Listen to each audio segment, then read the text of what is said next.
Brunch.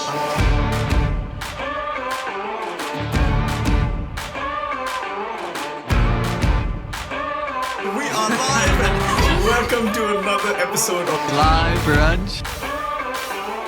Live Brunch. Live Brunch.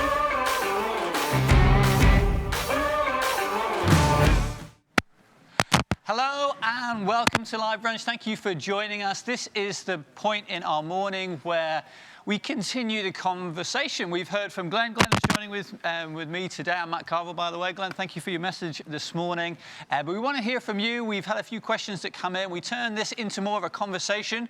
After hearing from Glen about this passage from Genesis chapter 14, we're going to be thinking today about what that said to us, how can we apply that, what that means, the sort of Christian outlook on life. How does this all this that we're talking about today connect with our week that we're about to go into? I'm also joined by Christine. Thank you for joining me today as well.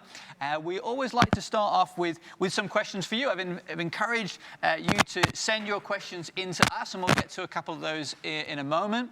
But also, we always have questions for you to have a think about how might you apply this to your life. Maybe you're in small group this week. Maybe you're spending time inside with friends and family. Have a think about these questions, about how these things might apply to you. So I've got 3 questions for you. I'm going to read them out, and then that will start off our conversation this morning. The first one is just generally, what stood out for you in this message today? What was particularly interesting to you? What resonated with you? Maybe what God spoke to you, or something that just, oh, I've got a question about that, or that, never heard things like that before. What's that for you? Second question. What sort of stories do you have of God intervening in impossible circumstances? I'm just going to carry on. I think the mic wasn't working there. We're doing some questions. Let me take it back from the top questions there. We've got small group questions. We have them for you each week. The first question really was what stood out for you. Interested you particularly about the message that Glen spoke to us today. The second question, what stories do you have of God intervening in impossible circumstance? We saw that from the passage that Lot was rescued. How has God done that in your life? Do you have stories, examples of that in your experience? And thirdly, one of the key themes of what Glen was saying to us today was about how can you model this sort of cheek-turning love that Glen talked about? What opportunities do you have? He talked about living peaceably. Maybe you're experiencing conflict in family situation, work situation. What does it look like practically for you? So I want us to think about that this week. But why don't we start with that second question? Christine, I'll come to you first. Just examples, stories, things that impossible situations or circumstance that God's intervened in your life. You got one for us? Yeah. I haven't got a story of a relative who needed rescuing, but I've got much more, and I don't mean down to earth, a more household kind of issue. For us was that we'd always had a history of having really old cars, and they always died, and we always bought another old car. And then the final one died, and we had no money. And we decided that we were going to trust God. And we wouldn't do anything about it, but we would pray every day. And so Rob went to work on the bus. I had to have lifts with other people. But there was no way we could buy a car. And it went on for 2 weeks, and we were praying every day. And we were getting a bit desperate because it was just inconvenient, really. Rob was on the bus on this Friday, and a phone call came through, and somebody said they wanted to give us £5,000 for a new car. Wow. And it just, we were thinking we might have a £100 or £200 car. But that situation was entirely impossible for us. We did not have the resources to do anything. But there was a temptation to go and get a loan, do it our way. We could have made it work, but we had decided we were going to trust God, and then it's turned around for us. Brilliant. Thanks for sharing that. That's so good. So I just want to encourage you in your groups this week to, and with your friendships as well, to encourage one another. If there's stories like that, especially as we're involved in this giving campaign, we've heard from that this morning as well. It's great to remind one another just about the faithfulness of God in the big, what we see in the Scripture, but also just in our lives as well. Glen, I want to thank you so much for your message this morning. Just a few questions that have come in off the back of it, and just help us get into it a little bit. One of the things that you talked about there was about the Bible subverting warfare and the message of the Bible being about peace and that sort of thing. I guess I want to talk about this of interpersonal first, and then we'll go a bit more macro. But what do we do then if we're trying to be peacemakers and we're trying to forgive and restore, and you talked about absorbing that? How does that work when the other person is still bringing animosity to us? We want to be peacemakers, but we're not in a peaceful scenario. What would your advice for people be? I think that's when we can truly be distinctive, because, Jesus says, even tax collectors and pagans, they love those who love them. What he calls us towards in Matthew 5 is love your enemy. That's what's truly distinctive about the way of Jesus. And if we want to be, like Abraham was a Hebrew, he's one from beyond. He's this weirdo, right?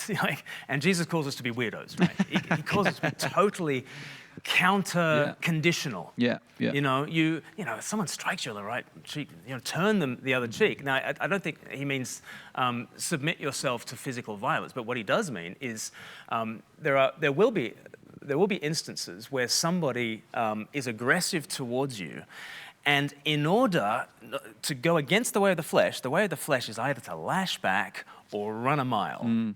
And he says, no, stand your ground and offer your face again. Okay. And again, I want to take this out of the realm of sort of physical violence, but and into the realm of interpersonal relationships.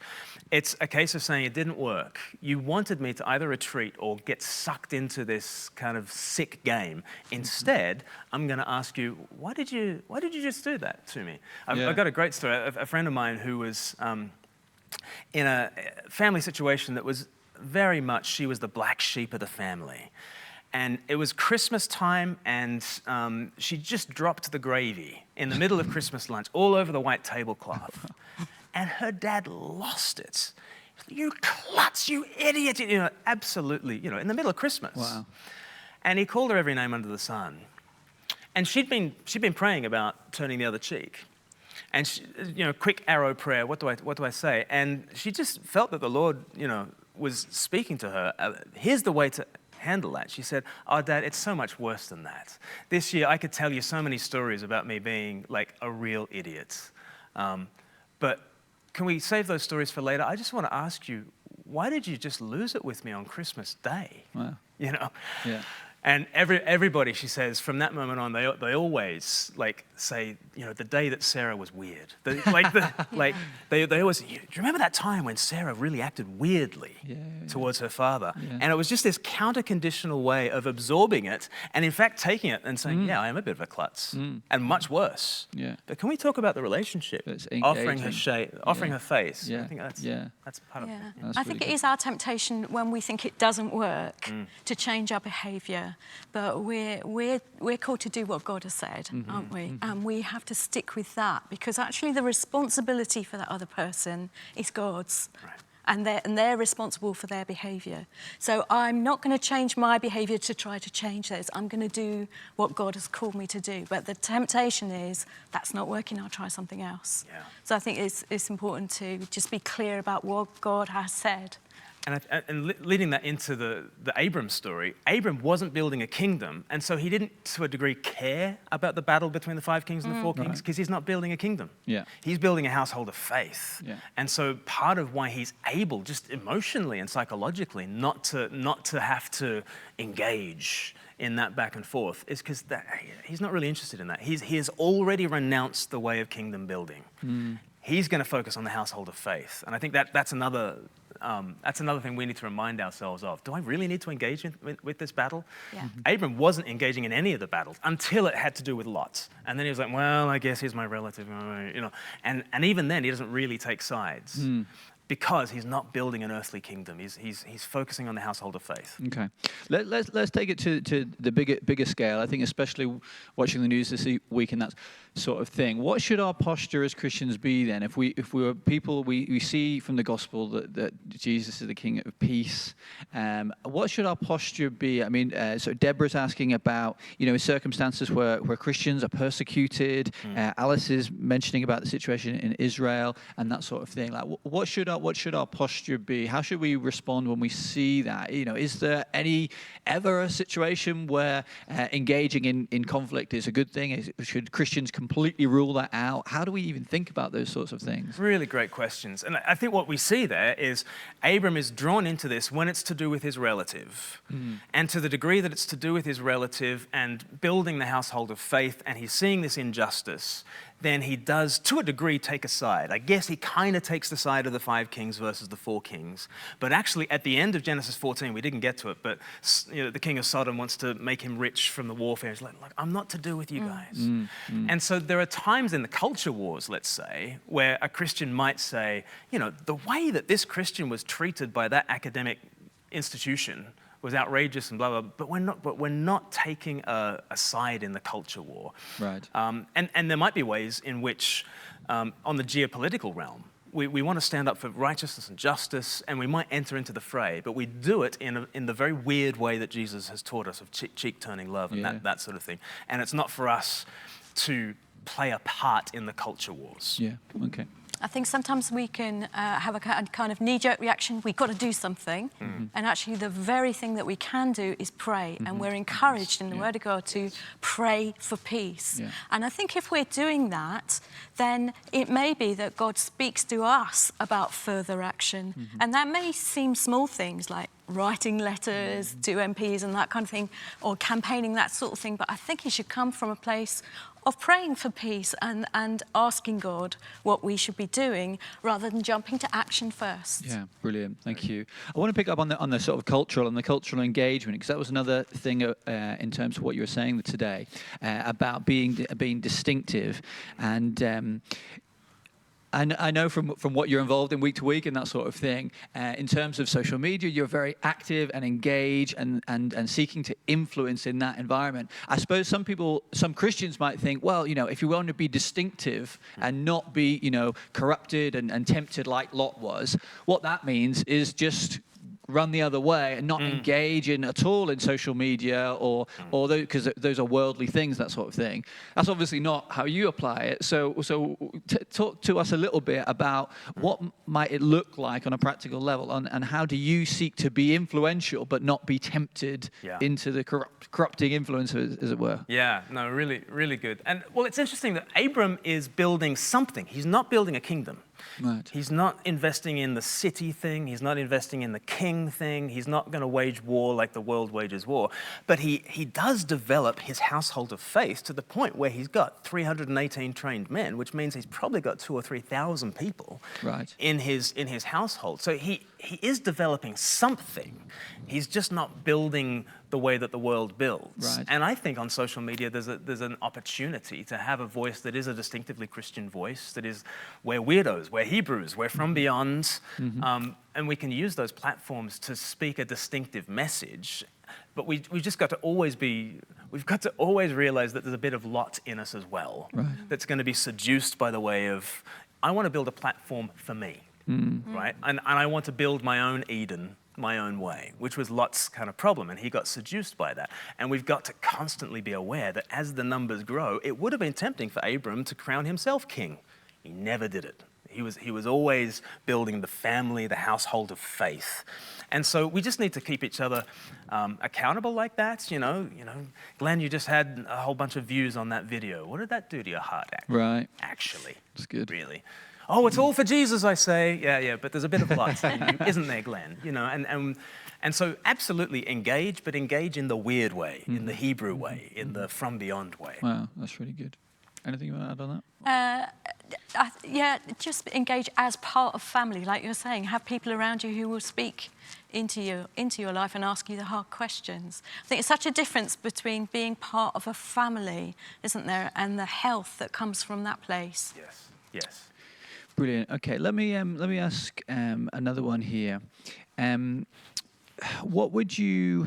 Sorry, rewind. With your video, you demonstrated a real depth of understanding with the Bible. Now, I suppose many people watching this would read that passage in the Bible, maybe going through it in their daily reading and that sort of thing, and just be thoroughly confused. I guess I want to ask, is it necessary for every Christian to understand all those things as they read the Bible? What would you say to that?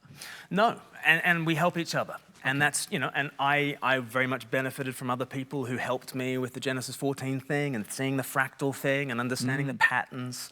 And that really helped me. And I wanted to share the wealth this morning. Yeah. And so, I wouldn't have been in a position to preach on that passage 2 weeks ago, Okay. And so I've done some study and I've been helped by other people and we help each other. So it's a team sport, reading the Bible. Yeah. But I think what I would say is that everybody, as we get down to Genesis 14, we should expect that this is there for a reason. That there are patterns built into the scriptures. This is proclaiming Christ. This will be a word that speaks to me of Jesus and of my daily life. And if I'm not getting it yet, well, I need to scratch around and ask others and look for that help. So I don't need to do it by myself, but I think everyone should expect that as they come to Genesis 14, if they've got questions about it, we'll dig further, because there are all sorts of riches in there. Yeah, I mean, on that then, what would you suggest to people? What are good resources? What are good resources that you use? How do people dig? Like, very practically. Well, I mean, people must know the Bible Project. They must know the Bible Project YouTube channel. Just sensational videos that give you overviews and really help you with the big patterns of things. I've also found a guy, Alistair Roberts, who a few of you guys might know. He's done kind of a commentary of all the Bible on YouTube again, and so he'll in 10 minutes walk you through a passage the length of Genesis 14. That's quite helpful. We try to do it at Speak Life, so if people want to check out Speak Life UK on YouTube, I've got 366 videos taking you through the Bible, and we'll deal with those sorts of issues. So there's help out there. That's absolutely brilliant. And on that, what's motivated you doing that? Because obviously you've got a passion for this. You've got a passion for people understanding the Bible. Do you want to speak to us about that a little bit? It's just cool, isn't it? It's just cool. When you just see Abram is brought up out of Egypt and he spies out the land, and then there's a conquest and he brings everyone to Jerusalem. You're like, hello. And then you see it's tasty because Israel does that, and then Jesus does that, and then the church does that. I'm a part of the story. And you're like, and what I love about it is as you go down into the detail, it actually helps you with life, because when you see the patterns, you're like, I live in a world that is really Jesus's world. And if it is really Jesus' world, then actually me going down and up, me going the way of cross and resurrection, cheek-turning love, will be the way by which I can navigate the culture wars of today and the temptations of today. And I think the more you get into the patterns, the more you then look at the world and say, the world operates by this pattern. My friend Sarah, when she said that thing to her dad, it worked. It was weird, and it's not what you would expect, but suddenly the wisdom of the way of the cross plays itself out in life, and you're like, this is real. This is 4,000 years ago was the Genesis 14 stuff, and it has an impact in 2021. So the deeper you go, I think the bigger the vision you get. Absolutely brilliant. Any more? And how can we help each other with this sort of thing, studying? I think the first place is to start with you and your Bible. I think the resources are great, but don't think, I can't understand it, so I've got to go to something else first off. Just get that story out and do what Glen did. If you can't visualise it, get a pen out. And those names are so difficult. Call them A, B, C, and D. Do things like that were, so you're like interrogating the text for yourself. And then a good practice is just to try and paraphrase what it says. These are very early steps in Bible study. So what is that actually saying? Let me change the language, let me put it into my language so that I've got a handle on what it's actually saying. That's a great place to start before you get into wider interpretation and that kind of thing. What is it actually? What do the words actually mean? That is a very basic, easy thing that we can all do. And it's really helpful. I think you remember it too if you do that. Yeah. And it's actually like the basics that help you understand Genesis 14. Like when you just see, like, all the kings are rubbish except this guy. Yeah. Melchizedek. Yeah. And his name means King of Peace. Yes. You're like, okay, well, if you just get that from the chapter, you're like, oh, that's interesting. Yeah. And the other thing you did, you made comparisons. So we think, how does one person behave and how does another? How does Abraham behave? How does Lot behave? Because these contrasts are telling us things, and we can pick those things out quite easily. Yeah. What I'm hearing you do there is just ask lots of questions of the text and not be, in one sense, not be easily satisfied with it. Not think, oh, that must be, okay, I don't really get that. But no, actually bring your question, bring yourself, bring your doubts, and this doesn't make sense, and actually bring it to the text. And I think that's something for all of us, whether we've been Christians for many years or just kind of starting on this journey, trying to understand what the Bible has to say and that sort of thing. We have run out of time. That's all we've got for today. I hope you've enjoyed our discussion. We've got those questions for you. We'll put them out in the emails that we send out this week as well. Hope you can join us with this giving campaign that we've been going through the month of May. So please give. The link is on our website as well. I just want to say thank you again to Glen and to Christine for joining me today. Hope to see you again next week as we continue our Reboot series. Take care.